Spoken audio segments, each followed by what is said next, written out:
आ रहे हैं, भीड़ बढ़ रही है। लोकतंत्र में सबसे ताकतवर आवाज जनता की होती है, लेकिन क्या जब हजारों छात्र अपने भविष्य की लड़ाई लड़ने के लिए सड़क पर उतरे और विधानसभा जाने से पहले उनके सामने लोहे के बैरिकेडिंग खड़ी कर दी जाए। यह सिर्फ बैरिकेडिंग नहीं थी, ये उन सवालों का दीवार थी जो हर छात्र पूछ रहा था। आखिर झारखंड में हजारों युवा सड़क पर क्यों उतरे हैं? क्या मामला सिर्फ पेपर लीक का है, या फिर वर्षों से जमा होता आ रहा गुस्सा अब फूट पड़ा है?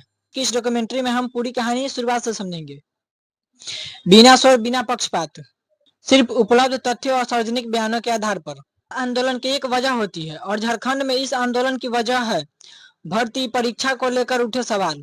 प्रदर्शन कर रहे छात्रों का कहना है कि कई भर्ती परीक्षा में कथित अनियमितताएं हुई है।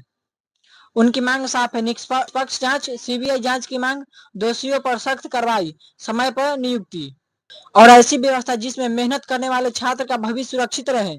छात्रों का कहना है, हम किसी राजनीतिक दल के लिए नहीं, हम अपने करियर के लिए लड़ रहे हैं। सरकार का पक्ष भी हम जान लेते हैं। मुख्यमंत्री हेमंत सोरेन ने छात्रों को शांति बनाए रखने की अपील की। उन्होंने कहा कि सरकार बातचीत के लिए तैयार है, कई मांगों पर कार्रवाई की जा चुकी है। सरकार का दावा है कि भर्ती प्रक्रिया में सुधार और आवश्यक कार्रवाई की दिशा में काम जारी है।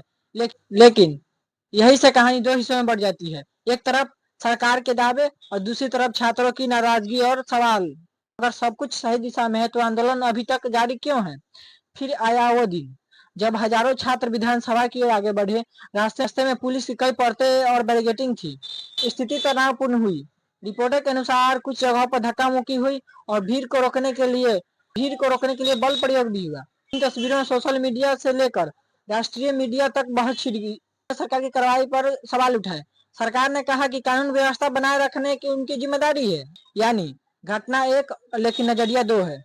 आंदोलन के बीच सोशल मीडिया पर एक और सवाल तेजी से वायरल हुआ। सीजेपी के अभिजीत जीविके आंदोलन में क्यों नहीं दिखे? सार्वजनिक रूप से उपलब्ध जानकारी के अनुसार से उन्होंने के समर्थन में बयान दिए और आंदोलन को प्रति एकजुटता जताई।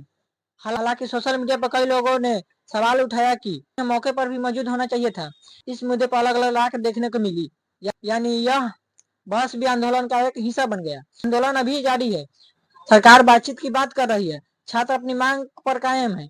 भर्ती परीक्षा और कथित अनियमितताओं से जुड़े कई मामलों की जांच, कानूनी प्रतिक्रिया अलग अलग स्तर पर चल रही है।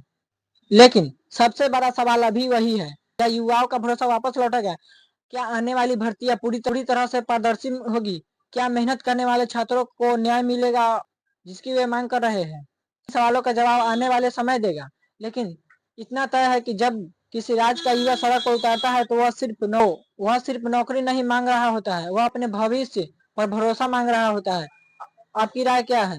क्या इस पूरे मामले का समाधान बातचीत से निकल सकता है या और बड़े कदम उठाना जरूरी है? कमेंट में अपनी राय लिखिए।